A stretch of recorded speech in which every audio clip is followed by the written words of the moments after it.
The city of the future. What will city life be like in the future? Some people think that life in the cities is going to be horrible.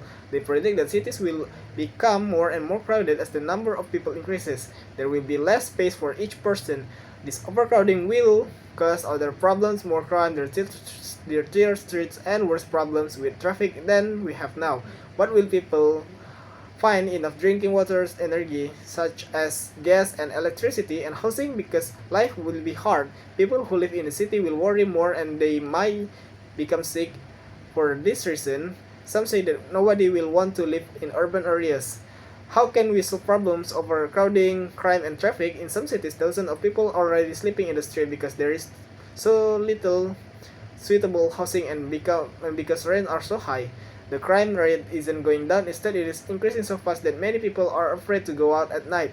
Traffic is also getting worse. More often, traffic jams are so bad that cars don't move at all for several blocks. These urban problems have been worsening, not getting better, so many people see no hope for the future of the city.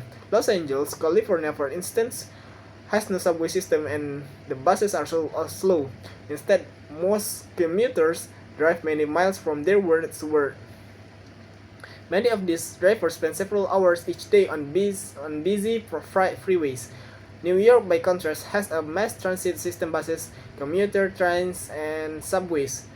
Because the public transportation is crowded and dirty, however, many people drive private cars, and the traffic jams are worse in Los Angeles. A typical driver complains, "I was driving home, but in 45 minutes I moved only 2 blocks. Finally, I turned off the engine and just sat there."